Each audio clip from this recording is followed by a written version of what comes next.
Hello, we finished restoring your 1970s Toyomaru Pachinko machine, and we created this quick start guide to show you how to set it up and play. To keep your machine from falling over, you need to have some kind of support boards. Yours have some mounted and they actually spin around, so when we ship it they will be in and you'll need just to spin them back out. The first thing you'll want to do on the back of your machine is make sure that your ball drain lever is locked. We'll go ahead and zoom in on it. These two white levers here, right now in the position they're in now, if you pour balls in the top of your machine, they'll drain out. So you'll need to lock it by taking this metal tab here, lifting up, sliding it over to the left, and then sliding it back down so that notch is there. Now they're locked in place. One of the most common issues with Pachinko machines is the one ball seesaw being in the incorrect position. I took off the cover so we could see the part. Right back here there is a brass rectangle that has a couple balls in it. Right now it's in the wrong position. If you get a jackpot, it won't pay out and the balls will start to back up in your machine and cause problems. So you'll need to reset the seesaw by pushing up on this tab here, and you got to push hard enough so that that seesaw pivots back up. Originally these Pachinko machines, at least your variety, had a ball stop fork. It's not on your machine, but I want to mention this for others who may watch this video who have a machine like yours. Right up here where this hole is, there's typically a white or a red piece of plastic that has two prongs like a fork that pivot down inside the lane and stop the balls from flowing.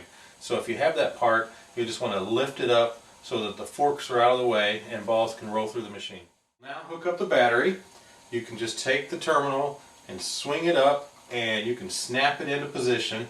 I'm just going to rest it there, and when you do, this light bulb comes on. The light bulb comes on because there aren't any balls in the supply tray. Once we add balls, then the light would go out. Let me show you what the light looks like from the front. So if you ever see this light come on and stay on, it probably means you need to add balls to the top supply tray. We'll now take about 25 balls and put them in your play tray right here.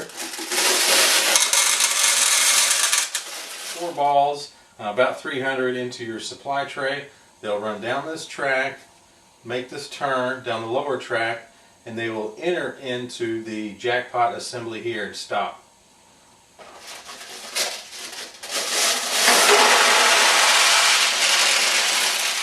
We'll now place a board. We'll include an extra board, and if you can lay it across the back of your two legs, then you can take the bucket and place it here so that it catches balls that come out of here, and it can also catch balls as they come out of here.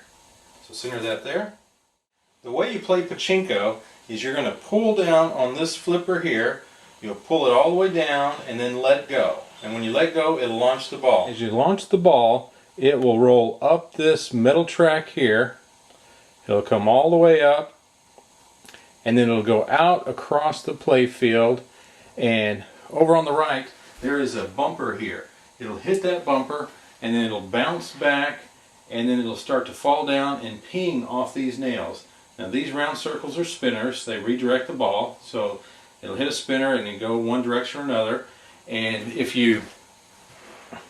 it drops all the way to the bottom, it will go out through here and fall back into the bucket in the back. And this is called losing. So if you shoot a ball and it goes down here, you didn't win anything. Now here is a pocket, and over here and here, these are pockets. So if you get a ball in there, you get a jackpot. These are tulips here. If you get a ball in there, the tulip, currently it's closed, it will open and you get a jackpot. And with the tulip open, it's much easier to catch a ball. And then if a ball goes in when it's open, then it closes. So it's open, close. You also have this main attraction here. And if you can get a ball to go in the main attraction, you'll get a jackpot, and it'll also open up some of the tulips. You also have a pocket at the very top of the machine with a couple holes where you can catch balls. Now when you get a jackpot, in addition to getting paid out balls, and you get the same number of balls no matter which jackpot you get, like I said before, the light will flash, and also you will hear a bell sound. And what's happening is the balls are dropping from the jackpot assembly, they're falling down and hitting a bell, and then they come out into your play tray up here. So the balls will come here and you'll win and you can keep playing. Okay, that's enough talk. Let's play Pachinko.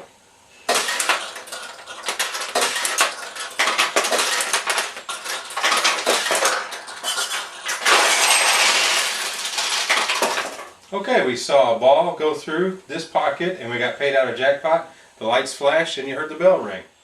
Now this tulip right here, when you saw the ball go in, it momentarily closed and opened up right again. This is a special tulip, whereas these bottom ones are purely open, close.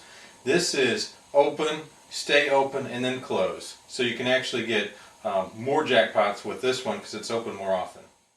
Okay, when you get a ball into one of those pockets, what's going to happen is it's going to roll down a track here and it'll roll into the seesaw and it'll pivot down. Then the ball will be able to roll down here and it'll follow a vertical track down, hitting this lever, and that lever will pivot down and the ball will come out the hole there. But as the arm pivots down, we're going to come across here. You can see that metal arm going all the way across here. It's attached to this vertical rod. So as that arm goes down, it's going to push the vertical rod up, and all of that metal there, it's going to pivot that. And when it pivots that, it will activate the jackpot assembly, releasing the balls that you're going to win. So all those parts work in conjunction, and after it's released, everything will reset.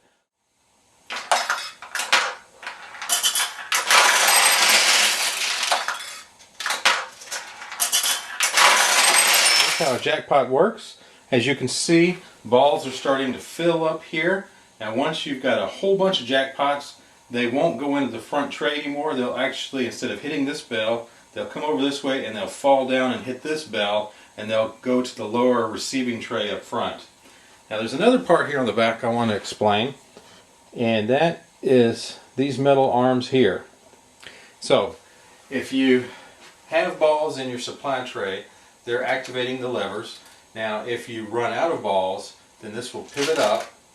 Not only does the light come on and you can see through the window there's no balls, but now if you were to shoot, this is attached to a lever up front, and when you shoot the ball would not go onto the play field. In fact, it would just drop right straight down into the receiving tray. The last thing I want to show you is how to open and close your play field door. There is a latch over here, and to open your door, you lift up on this latch. As I lift up here, I am also, with my other hand, going to be pulling open the frame. So I'm lifting, and now I can pull open the frame. With the playfield door frame open, I can now access the play tray door. There is a lever right here. You could push this to open this in case you need to get back here. There is one tricky thing about these Toyomarus. When you go to close the playfield door, unlike Nishigen's or some other brands, you can't just squeeze it and it lock. You're actually going to have to, much like you did when you open it, you're going to have to kind of lift up on this and then squeeze it. Only lift it part way, and then squeeze it until it pops and make sure it's all closed. So you might have to wiggle this up and down until you can get it to close right. So with all those jackpots won, we've now got a lot of balls in here. To get them out of here, in case you need to refill your supply tray, there's just a lever right here. You're going to push it over to the left, and then the balls will roll from here down into your receiving tray. If they don't, you might have to take your finger and loosen them, because the weight of the balls may cause them to jam. Okay, that's it for this quick start guide. We'll include our DVD, which has several hours of information on how to troubleshoot your machine and take care of it. Thank you again, and we hope you enjoy your machine.